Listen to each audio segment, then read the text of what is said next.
लेकिन मैं आपसे पूछना चाहता हूं कि इसका आप जवाब दीजिए कि मुस्तफा से पहले भी निकाह हुआ था? तो आप कहेंगे हाँ। 1,24,000 कमोबेश अंबिया अलैहिस्सलाम तशरीफ लाए हैं, सबों का निकाह हुआ। आप कहेंगे चंद ऐसे नबी हैं जिनका निकाह नहीं हुआ। आदमियत से पहले कोई आदमी नहीं था, यानी आदम से पहले कोई न कोई नबी था न कोई आदमी था। अल्लाह ताला ने हजरत आदम अलैहिस्सलाम को अपना नायब बनाया, खलीफा बनाया, नबी बनाया, जन्नत में रखा।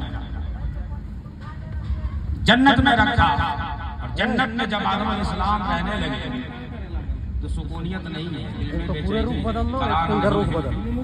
गुर्ब का आलम है। जिब्रील आ रहे हैं, जा रहे हैं, आ रहे हैं, जा रहे हैं। अल्लाह ने कहा जिब्रील से, ए जिब्रील जाओ जरा पूछो आदम को हो क्या गया है। इनके चेहरे से मुस्कान क्यों उड़ गया है? जिब्रील अलैहिस्सलाम की ड्यूटी ही थी हर नबी की बारगाह में आना, पयामे वही, पयामे खुदा वही की शक्ल में पहुंचाना।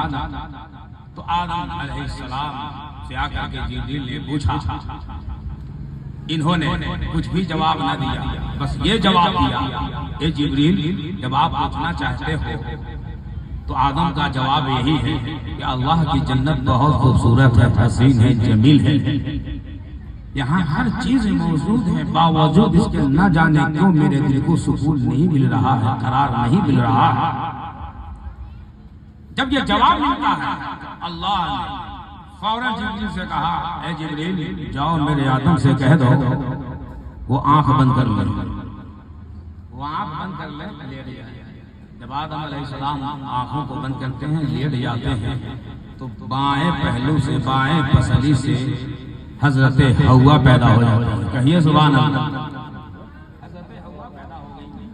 अब आदम अलैहिस्सलाम देख रहे हैं, मुस्कुरा रहे हैं, चेहरे पे मुस्कुराहट आ गई, मुस्कान आ गया।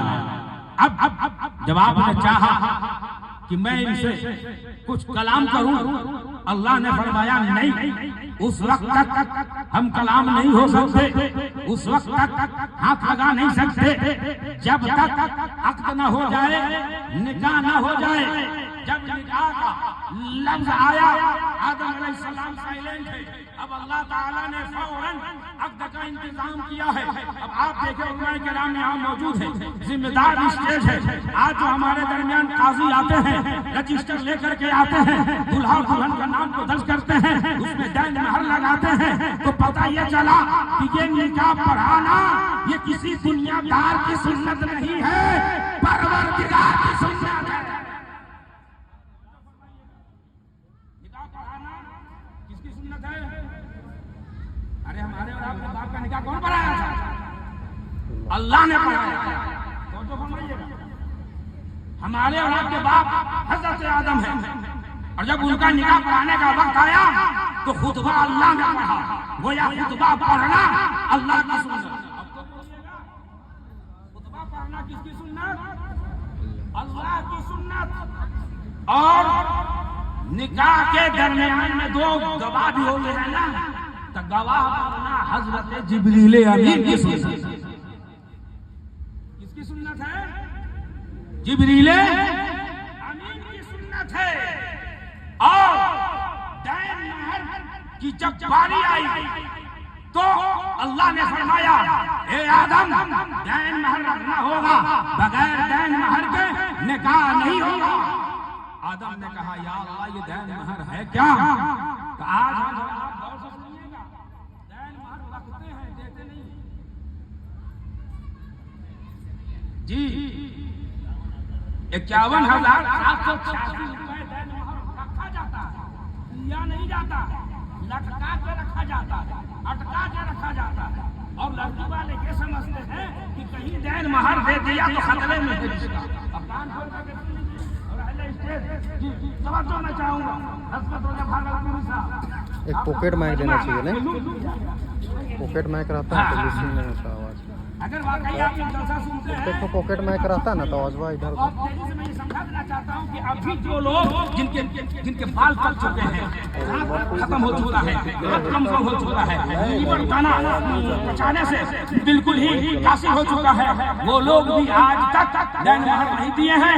बीवी मर जाती है तब पूछते हैं फतवा, तब पूछते हैं मसला कि अब करें तो क्या करें, बीवी तो मर गई, दैन महर नहीं दी तो वो मर गया, उससे बेहतर है। ठीक है, और आप लोग मुझे कहते हैं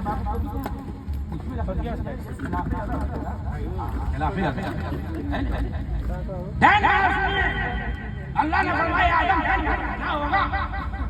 अब आदम अलैहिस्सलाम के पास न करेंसी है, न नोट है, न सिक्का है, न दिनार है, न दिरहम है। अब आदम अलैहिस्सलाम सकते में है कि आखिरकार ये दैन महर है क्या?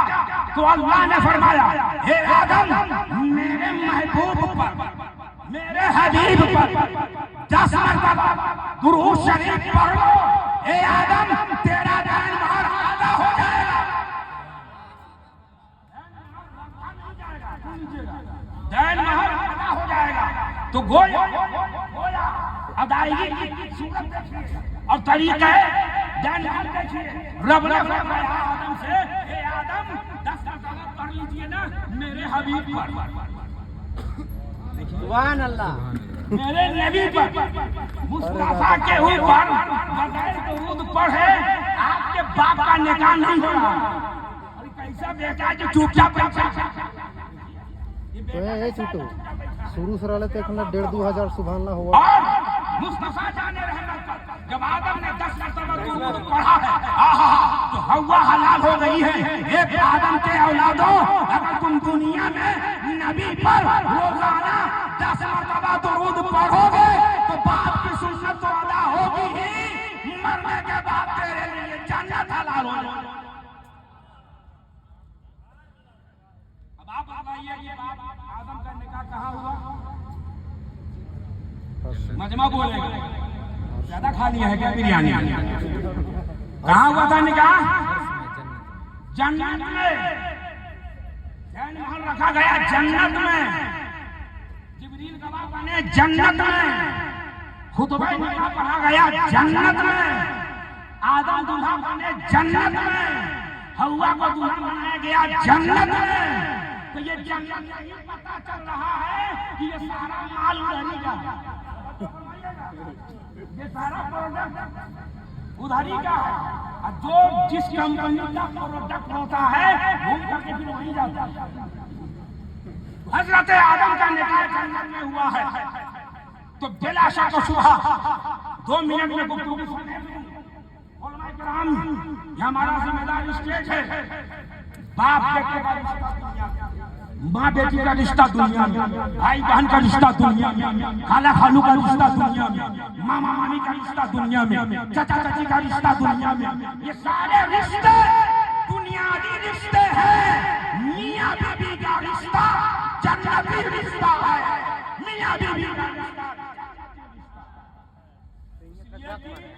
ये वो रिश्ता है जनाब जो जन्नत में तय हुआ था। आप तो बोलिएगा सुभान अल्लाह, है नहीं? ये जन्नत का रिश्ता है, और ये इतना पाकीज़ा रिश्ता है, ये इतना बाबरकत रिश्ता है, ये बढ़िया रिश्ता है। बाप माँ का रिश्ता दुनिया में बना है, भाई बहन का रिश्ता दुनिया में बना है, भाई भाई का रिश्ता दुनिया में बना है, इमाम मुक्तदी का रिश्ता दुनिया में बना है, पीर मुरीद का रिश्ता दुनिया में बना है, चाचा चाची का रिश्ता दुनिया में बना है। लेकिन कुर्बान जाओ, मियाँ और बीवी का रिश्ता जन्नत में बना है। और बीवी का रिश्ता जन्नत में बना है। और इस पाकीज़ा रिश्ता को कैसे लोग नापाक करते हैं? इतना बड़ा इल्म हासिल मुजर्रद मिल रही है, जिसको खुदा उसके रसूल का खौफ नहीं है, दिन भर आवारा गर्दी में रहेगा, 98% को पता नहीं नौजवानों के होगा। साथ रहेगा, 2-4 बोतल पी करके आ जाएगा शाम में घर में, और उसके बाद अगर रोटी जली मिल गई, थोड़ा सा नमक ज्यादा, तो उसके बाद कहेगा निकल जाओ, मेरे घर में रहने के काबिल नहीं हो। उसको ये पता नहीं कि तुम उसके साथ रहने के काबिल नहीं हो, इसलिए तुम दारूबाज शराबी हो। और हमारे यहाँ उलमाए किराम 12 कहते हैं कि शराब हराम है, मजहब इस्लाम ने कहा शराब हराम, अरे क्यों हराम है उसको समझो, विदाउट रीजन नो प्रॉब्लम, ऐसे ही हराम नहीं कहा गया है। और लफ्ज़ हराम कहने से नौजवानों को बहुत बुरा मालूम होता है, लेकिन मैं नौजवानों से विनती करके कहूंगा कि सुनो मेरे नौजवानों, आपने समझा नहीं है मजहब इस्लाम ने अगर शराब को हराम करार दिया तो क्यों करार दिया? First medical science of the सुन्ना, अगर आपको समझना है इस शराब के बारे में, इसकी हकीकत को जानना है तो किसी और से मत पूछो, मेडिकल साइंस से पूछो, तुम्हें जवाब मिल जाएगा। फैसला तुम ले लोगे कि आखिर ये हराम क्यों है। जब इंसान शराब पीता है, हालांकि नीचे उतारता है तो वो फेफड़ा जिसे लंग्स कहते हैं, इसके टेस्ट करता हुआ जब छोटी आंत और बड़ी आंत तक वो नीचे उतरती है, वो शराब की बूंदें नीचे उतरने के बाद में वो लीवर को संभालती है, वो लीवर को डैमेज करती है। और याद रखिएगा जब इलेक्ट्रिक का जांच होगा, जब लिपिड प्रोफाइल का जांच होगा, जब विटामिन का जांच होगा, तो याद रखिएगा शराब पीने वाले के बॉडी के अंदर जो स्टेमिना है, जो जिस्मानी ताकत है, जो कुव्वत है, वो बहाल नहीं रह पाती है। वो इंसान हमेशा डिप्रेशन का शिकार हो जाता है, माइग्रेन का प्रॉब्लम हो जाता है, वो कैसा आता है तो उसका लीवर जवाब दे देता है, हार्ट अटैक हो जाता है, ब्रेन हेमरेज हो जाता है। ये किसका देन है? शराब का देन है। पूछ शरीयत से, पूछ इस्लाम से, इस्लाम ने कहा जान बचाना फर्ज है। शरीयत ने क्या कहा? जान बचाना फर्ज है। आपकी सेहत का ख्याल रखने के लिए शरीयत मुस्तफा ने शराब, दारू पर, चर्च पर, भांग पर, इन तमाम नशीले पदार्थ पर क्यों काबू किया, क्यों हराम किया? सिर्फ शराब ही का देन है कि आज घर बर्बाद हो रहा है, घर बर्बाद हो रहा है। नशे के हालत में रहेगा तो क्या समझ में आएगा? कहेगा कि 1 2 3 तलाक देगा, खत्म। अब जब नशा छूटेगा ना तब कहेगा क्या तलाक, अभी धनबाद का हुआ ताजा तरीन एकदम करंट केस है। मैं एमपी का सफर लेता फोन किया, अस्सलाम वालेकुम, देखिए ना नशा हो गया था और गुस्सा ही तो थे ही, लेकिन नशा था क्या? हाँ पी लेते थे कभी कभी, और तलाक दे दिए हैं और लड़के वाला लड़की को ले गया। देखे ना अब हम उसको रखना चाहते हैं, अब कैसे क्या होगा? हम कहेंगे अच्छा अपना मुंह देखा, तलाक दे दिया। आप कुछ नहीं तो तलाक ही याद आता है नौजवान, आप कुछ नहीं तो तलाक। अरे अगर तुम वाकई मुसलमान हो, सिर्फ बड़ा इनाम वो खाने के लिए पैदा नहीं हुए हो तो शरीयत समझो, जमाने को समझाओ। मुस्तफा ने फरमाया अगर बीवी से कुछ अनबन हो जाए तो तुम उससे बात करना बंद कर दो। इस्लाम बात करना बंद कर दो, 1 दिन मत करो, 2 दिन मत करो, 3 दिन मत करो, सुधर जाए तो ठीक, तो बिस्तर अलग करो। अरे बोलिए ना जी, नबी ने नहीं कहा कि तलाक दे, तलाक दे के इस्लाम को बदनाम कर रहा है, या क्या का शराबी, या क्या का जुआरी, या क्या का नशेबाज, या क्या का ये जितना वाला गर्दी में फिरने वाला, जींस पैंट पहनकर मजहब इस्लाम का मजाक उड़ाने वाला, उलमा की इज्जत पे इज्जत को दांव पे लगाने वाला, ये क्या जानता है? घर में पैदा हो गया है, अपना गलती के साथ जिंदगी को गुजारता है, पी करके नशे में चूर होता है, तो उसको पता नहीं है जब कब्र में जाएगा तो ठोकाई होगी, न वहाँ बाप जाएगा, न वहाँ इमाम जाएगा, न वहाँ भाई जाएगा, न वहाँ पीर जाएगा, न वहाँ कोई जाएगा। याद रखना, दुनिया की ताकतें दुनिया में रह जाएंगी, फकत अमल की ताकत कब्र में काम आने वाली। बोलिए गलत बात बोल रहा हूँ मैं, गलत बात बोल रहा हूँ मैं। अगर हक है, सदाकत है तो लब्बैक या रसूल अल्लाह, लब्बैक या रसूल अल्लाह, लब्बैक या रसूल अल्लाह। जरा अपना मुहासबा कीजिए और फिर इंशाअल्लाह कभी अहकरुल कादिर बाप ने बुलाया तो मुकम्मल तरीके से हर जाविये पर, हर नजरिए पर, हर तबके पर इंशाअल्लाह मेरा खिताब होगा। मजमा में अगर जो नौजवान पीता है या पीता था, अगर वाकई मेरी बातों से सहमत है, वाकई उसे एक्सेप्ट है और वो चाहता है कि मेरा लिवर सही रहे और हार्ट, लंग्स, जिस्म के अंदरूनी जो पार्ट्स हैं ये सब के सब स्ट्रोंग रहे, तो वो मेरा साथ देकर और सिद्ध को दिल से अहद कर ले इसी महफिले पाक में, और तौबा कर ले, और तौबा करके उठे कि आइंदा कभी न शराब पीऊंगा, न शराब खाने के करीब जाऊंगा, बल्कि मैं अपने दोस्त अहबाब को भी शराब पीने से बचा लूंगा। अरे पैसा अगर वाकई चाहते हो तुम्हें पीने की ख्वाहिश है तो पी ले मौसमी का जूस। पीना ही है तो दूध पी ले, पीना ही है तो गन्ने का जूस पी ले, जिससे एंटीऑक्सीडेंट तुम्हारे लीवर के अंदर का जितने भी कीटाणु एक्सरे होंगे वो सब बाहर कर दिए जाएंगे, बल्कि तुम्हारा लीवर नई सिरे से फिर से अपडेट हो जाएगा। और जो कुछ भी खाओगे पियोगे उसका पाचन क्रिया बिल्कुल सही होगा। अगर पीना ही है आपको अनार का जूस पी लीजिए, पीना ही है आपको मौसमी का जूस पी लीजिए, पीना ही है आपको तो आप जो है ना दूध पी लीजिए, पीना ही है आपको तो आप पीजिए वो चीज पीजिए जिससे आपके जिस्म में ताकत पहुंचाए, वो जिस्मानी ग़िज़ा का काम कर जाए। तो याद रखिएगा वो पैसा का इस्तेमाल होना भी अपने जिस्म की सेहत के लिए खर्च करना, अपने ऊपर भी सवाब। अपने लिए पियो एक गिलास जूस, आते समय अपने बीबी के लिए भी ले लो एक गिलास जूस। यही मेरे नबी ने बताया। कहिए हाफिज़ा, मेरे नबी ने यही बताया कि अगर तुम घर के बाहर दुकान में अगर खाते हो, अगर कुछ भी या अगर तुम जूस पीते हो तो अपने बीबी के लिए भी ले आओ। अब ऐसा ना सोचना कि शराब पीना है तो ले लफड़ा पता चलेगा कि 1 साल 6 महीना तो दूध 6 दिन में तला। कहिए मुख्तार साहब, मेरे नबी ने फरमाया ताकि जब तुम जूस पियोगे और जब लाकर पेश करोगे कि अस्सलाम वालेकुम मैंने भी पिया लीजिए, आप भी पी लीजिए। सुभान अल्लाह। अब मुस्तफा फरमाते हैं, बस यही आखिरी बात कहने को बहुत सारी बातें हैं जनाब। अब नबी फरमाते हैं जो दुनिया में जिस तरह मैं अपनी आयशा का खास ख्याल करता हूँ, इसी तरह गुलामों में जो कोई मेरा गुलाम अपनी बीवी का खास ख्याल रखेगा, जन्नत में मेरा पड़ोसी रहेगा। जन्नत में मेरा कौन होगा बोलो ना जी? पड़ोसी होगा। तो देखना है कौन कौन जन्नत में मुस्तफा का पड़ोसी बनना चाहता है। वाह माशाअल्लाह। अब तो रात हो गई है जनाब, अब कल से अमल कीजिएगा। जो अपने लिए पसंद कीजिए वही बीवी के लिए। सुभान अल्लाह।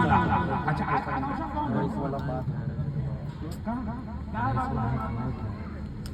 पहले से डाउट रुकने का अल्लाह ताला आपको हर बुरे अमल से हाथ कर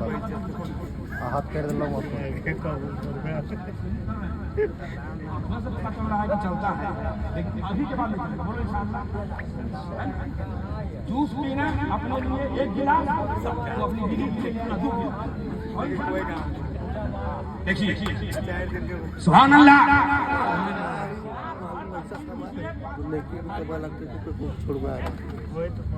अभी हमारे अल्लामा मुख्तार साहब नहीं मदरसा में जाल हो गया, असर नहीं मेरी ख्वाहिश है, गारंटी है अल्लाह। चलिए इंशाअल्लाह ताला इनकी हाजिरी हो गई।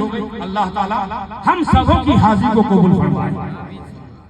अपने अमाल का मुहासबा कीजिए और एक मसला दे रहा हूँ, इसी से दिल को आप तसल्ली दीजिएगा कि जो अपनी खताओं पे पशेमान नहीं है, जो अपनी खताओं पे पशेमान नहीं है, वो मुर्दा दिल है उसमें कोई जान नहीं है, वो मुर्दा दिल है उसमें कोई जान नहीं है, वो मुर्दा दिल है उसमें कोई जान नहीं है।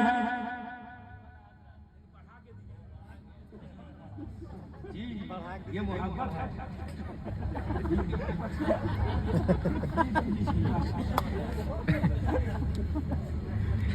बोलिए अच्छा लगा आप लोगों को? किन किन को अच्छा लगा है? अच्छा लगा वापस से कह दीजिए सुभान अल्लाह, और जोर से कहिए सुभान अल्लाह। बस एक शेर और सुना दो। हिरनी जुबान हाल से कहती चली गई, हिरनी जुबान हाल से कहती चली गई, क्या सरकार जैसा कोई दया नहीं है, सरकार जैसा कोई दया वान नहीं है, जो अपनी खताओं पे पशेमान नहीं है, वो मुर्दा दिल है उसमें कोई जान नहीं। आप लोगों में जान है तो आप लोग पढ़ के सुना दीजिए। वो मुर्दा दिल है उसमें कोई जो अपनी खताओं पे पशेमान नहीं है, वो मुर्दा दिल है उसमें कोई दिल है उसमें कोई जान नहीं है। अस्सलाम वालेकुम।